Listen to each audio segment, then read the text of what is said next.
नमस्ते साथियों, आज हम बताएंगे यदि पशु का टेम्परेचर यानी तापमान नॉर्मल रहे यानी 101.5 डिग्री तापमान रहे जो नॉर्मल टेम्परेचर होती है। अगर पशु खाना पीना छोड़ दे, जुगाली करना बंद कर दे, अभी आप थंबनेल पे देखे होंगे कि पशु का तापमान नॉर्मल रहे, खाना पीना बंद कर दे, जुगाली करना बंद कर दे, तो आपको क्या करना चाहिए और क्या क्या देना चाहिए।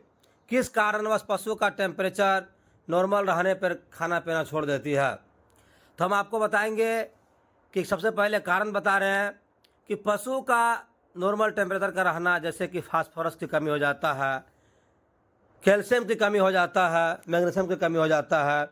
तो इन सब चीज़ की कमी होने के कारण पशु का तापमान नॉर्मल रहने पर भी पशु खाना पीना छोड़ देती है।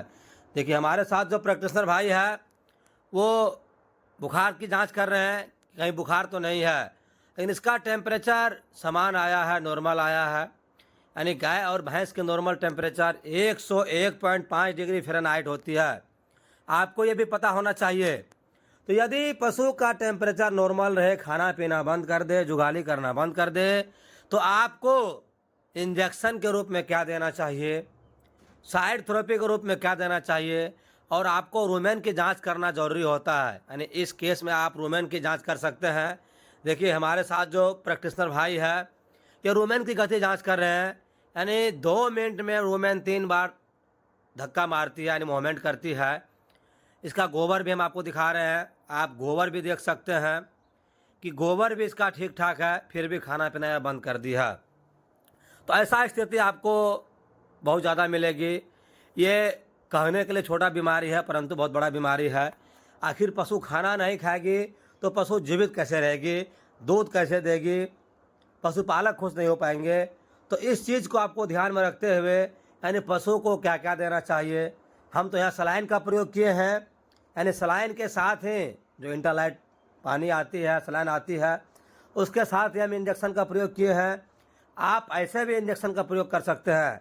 तो सलाइन के साथ हम टोनोफास्पेन का इंजेक्शन दिए हैं जो कि फास्फोरस को पूरा करती है। नोरोक्सीमैम के इंजेक्शन दिए हैं जो कि मिथाइल कोबालमिन साल्ट की आती है। आप ट्राइबिवेट दे सकते हैं, यानी विटामिन B1, B6, B12 के इंजेक्शन आती है ट्राइबिवेट, आप वो भी दे सकते हैं। यानी नोरोक्सीमैम और ट्राइबिवेट में कोई एक दे सकते हैं।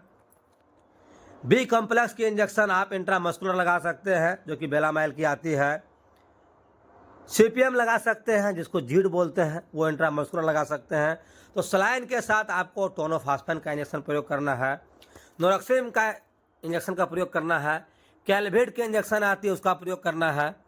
इतना इंजेक्शन अगर दे रहे हैं आप पशु को तो पशु बिल्कुल खाने लग जाएगी, खाना पीना शुरू कर देगी और जुगाली भी करना शुरू कर देगी।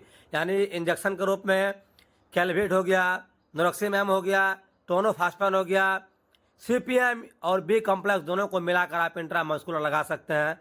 लेकिन इस पशु को डिहाइड्रेशन हो गए थे, यानी पानी की कमी के कारण अगर आप पशु का चमड़ी खींचते हैं, अगर धीरे धीरे जाके बैठती है तो वो डिहाइड्रेशन के केस कहलाती है, जिसकी वजह से मुझे पानी चढ़ाना पड़ा, यानी सलाइन करना पड़ा।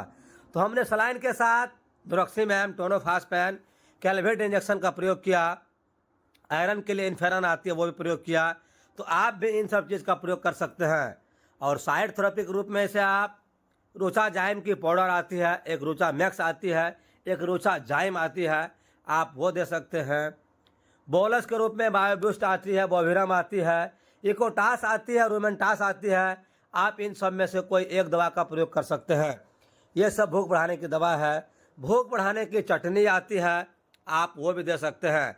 यानी पशु से संबंधित बहुत सारा दवा आता है भूख बढ़ाने की। आप कोई एक चीज़ का प्रयोग कीजिए, आपका पशु बिल्कुल खाने लग जाएगा। और आपको जहाँ कहीं भी दिक्कत आती है आप हमें कमेंट कीजिए, हम आपको कमेंट के माध्यम से आंसर देने का प्रयास करेंगे। देखिए, हम यहाँ सलाइन का प्रयोग किए हैं, हम आपको बताए हैं।